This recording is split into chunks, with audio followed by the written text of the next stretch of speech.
É curioso que eu gravei um vídeo sobre síndrome do impostor e eu não publiquei e apaguei o vídeo porque eu pensei, o que eu tenho para falar de síndrome do impostor se já tem tanto conteúdo na internet falando sobre, se já tem tanto conteúdo no YouTube falando sobre, então por que eu vou falar e as pessoas vão me ouvir e vão entender se já está disponível e não tem porquê e eu sou só mais um. E olha que quase uma metalinguagem. Para fazer um vídeo sobre crise do impostor, eu tive uma crise do impostor. E ainda assim tive minhas ressalvas para gravar até agora, mas cá estamos. Então, vamos falar sobre crise do impostor.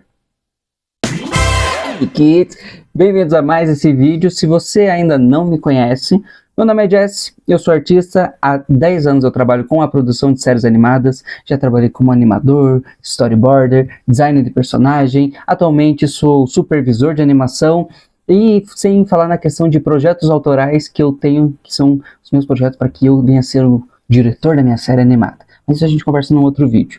E nesse processo todo de alguém que fez tudo isso, olha, 10 anos como storyboarder, design de personagem, animação, já fiz animação para Netflix, né, trabalhei como animador, produto para Discovery. Recentemente agora na publicação desse vídeo, a gente está hoje no dia 10 de agosto, agora dia 13, sai na Netflix, o longa-metragem Fix-It. Em português ele está como O Dia da Castração, que é um longa do diretor Genndy Tartakovsky, que é o cara que criou o laboratório de Dexter, Samurai Jack, Primal, e que eu trabalhei como artista de cleanup.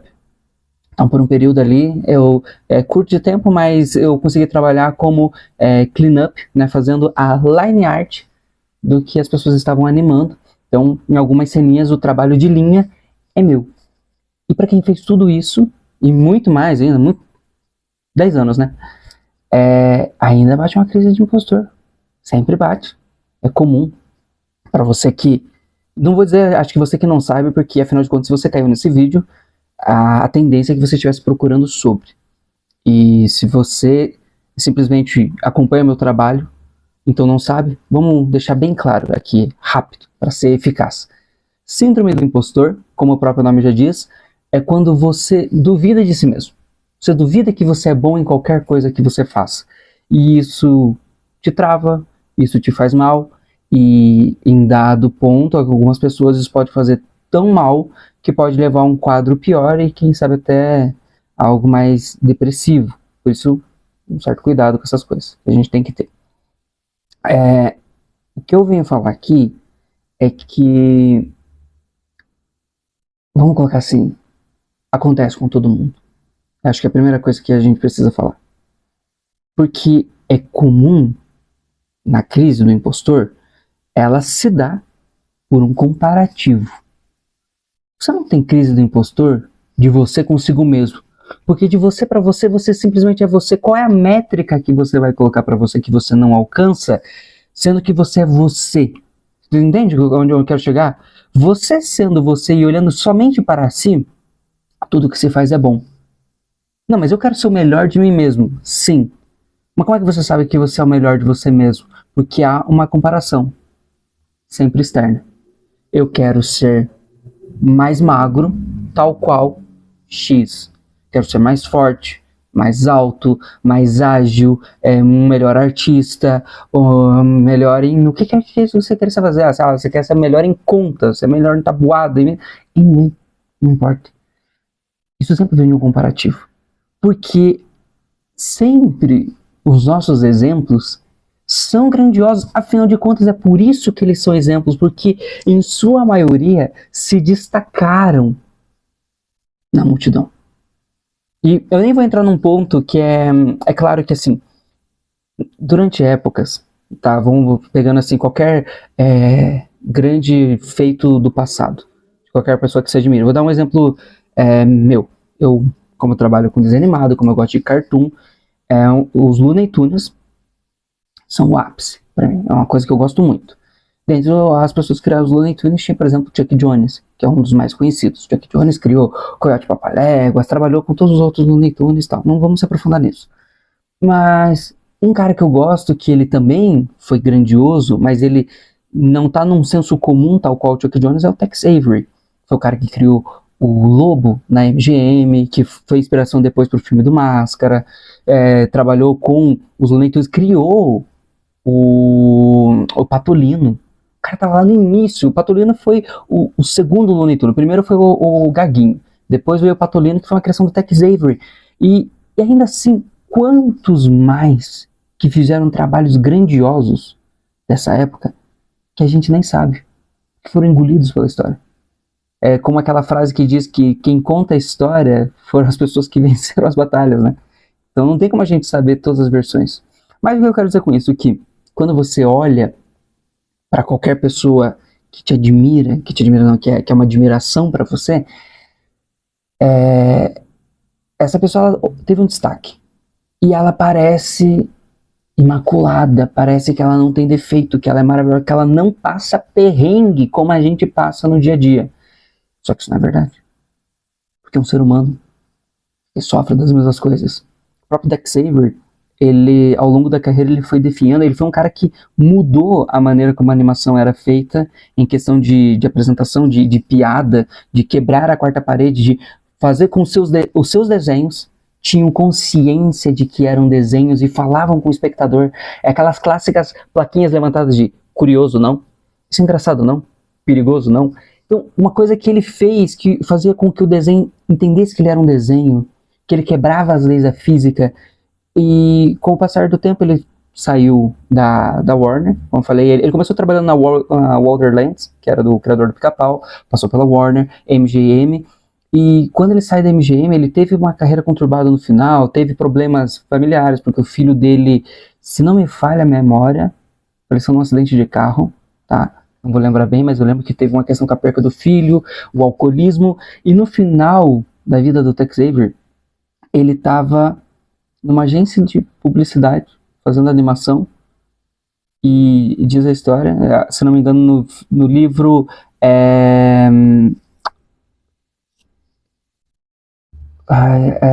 50 anos da MGM. Eu não vou lembrar o título agora, eu não vou parar para pesquisar, então eu vou colocar aqui do ladinho, mas ele se não me engano, é Tex Avery, The Golden Years MGM. Eu acho que é esse o título, tá? Recomendo você ver. Se tiver online na biblioteca do... Nossa, eu não tô lembrando de nada hoje. Arquivo, alguma coisa, enfim. Uma biblioteca online que você pode ler. Eu vou deixar o link aqui na descrição para que você leia esse livro, que é muito bom, recomendo muito. E acho que é lá mesmo que... Eu acho foda, né? Viu a crise do impostor? Daí eu começo a já duvidar de mim aqui. Eu já quero parar o vídeo e recomeçar e pesquisar para não falar groselha. Mas a premissa não é essa, é a gente parar e conversar aqui e entender. Que viu como eu nem sempre sei de tudo, pegando para quem me acompanha. Tá, você que tá aqui novo, obrigado pela tua audiência, muito obrigado, espero que você goste do canal, veja os outros vídeos, se possível, deixe teu like nesse vídeo, eu agradeço muito. Mas para quem me acompanha, que às vezes fala assim, nossa, o Jess é uma biblioteca ambulante, sabe todas as datas, sabe todos os cartões, sabe de tudo, não, me atrapalha também. Boa parte das vezes para fazer um vídeo eu dou uma estudadinha também, mas voltamos à questão. No final da carreira do Tex Avery, quando ele está fazendo trabalhos publicitários, o estúdio de publicidade em questão, ele pega um comercial que tem a perna longa. E aí eles levam para ele e falam assim, olha, o senhor já tá velhinho, o senhor anima bem e tal, não sei o quê. Será que o senhor acha que consegue dar conta de animar o perna longa? E, cara, imagina quão triste é para você saber que você estava na concepção daquele desenho. Ele não foi o único criador do Pernalonga, é claro, teve muitas pessoas envolvidas, o traço do Pernalonga foi mudando gradativamente ao longo dos anos, então você consegue ver, mas quando você pega o primeiro, bem lá o primeiro ainda, o Pernalonga, ele ainda é do Tex Avery. E imagina você pegar aquele material na tua mão e falar assim, cara, eu tava na criação disso. Parece aquela cena das Crônicas de Nárnia, quando o Aslan fala, não cite a magia branca pra mim, feiticeira, eu estava lá quando ela foi escrita. E, cara, como que não bate pra crise do impostor quando você passa por isso? Você entende?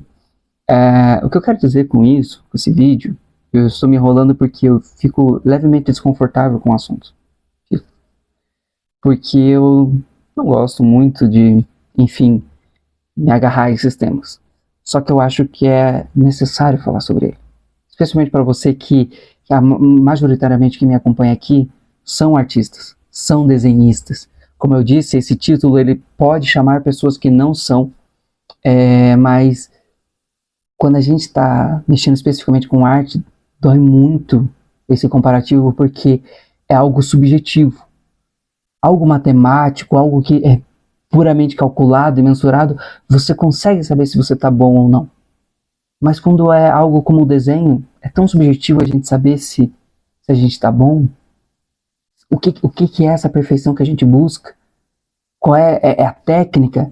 É ser cada vez mais anatômico? Mas e quem trabalha com o design que foge da anatomia e vai para o lado muito mais gráfico da coisa, muito mais estilizado?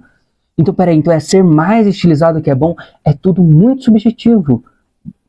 E essa subjetividade pega, gente. E ao dia a dia, para você que ainda não conseguiu viver de desenho, tem outros trabalhos, eu sei que pega a questão de eu não sou bom ainda porque eu ainda não vivo de. Para você que já faz só isso, existe a frustração de qual trabalho que eu estou fazendo não era o que eu estava imaginando que ia ser. E mesmo para aqueles que estão com o trabalho que queriam, da forma que queriam, ainda às vezes existe uma questão de merecimento de falar, eu não sou bom, será que eu mereço estar aqui? Será que não era outra pessoa que tinha que estar aqui no meu lugar? Tudo isso pega.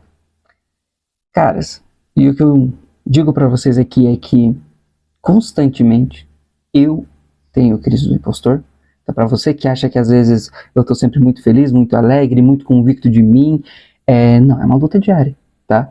Todos os dias ali, não é um exagero, tá?